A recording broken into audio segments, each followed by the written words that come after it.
So it was fairly easy.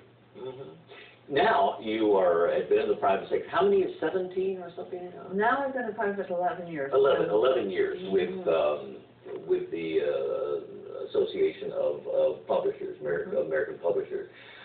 Is that, you've got a battle going on, I know, between libraries and publishers. Now, what is that all about? We actually You're attacking libraries. No. We actually love libraries. Libraries are our best customer. I always had a 100% library voting record. One of the problems is libraries have not been funded well in the past few years. You know, they've really cut back on their funding. And in this digital age, it's like everything. People want to digitize something and give it away free to the world. And that's great, except how do you pay the authors? You know, how do you pay people? There's this wonderful thing that people always go around saying, well, folks write this stuff so everybody will read it. And that's right. I mean, you really want it read. On the other hand, people also want to be paid for all the time it takes to write it. What do the libraries do? Are they giving the books away? No. No, they would love to digitize stuff and be able to have everybody have access to it and be able to download it and so forth. Well, you know, people will just make their own library. I mean, we have a... Why buy from Amazon if you can just download it free? Is that... Absolutely, absolutely. And so, you know, I think most of that subsided. The librarians now really do begin to understand. But, you know, whenever new technology comes out, we way oversell it. Oh, you know, it's like, buy this and everybody can have it all free.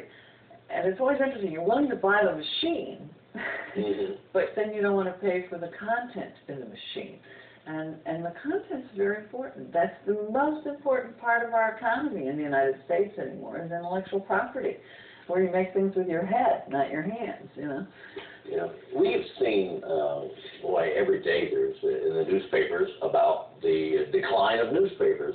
What about in books and publishing? Has there been a decline there, or a lack of fewer people reading books? Well, the interesting thing has been, first of all, you know, newspapers, a lot of folks have digitized them and they read them online.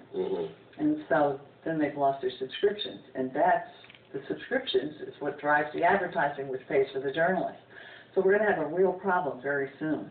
I want professional journalists. They have ethics. You know, they're trained. That's who I want out there covering, not bloggers.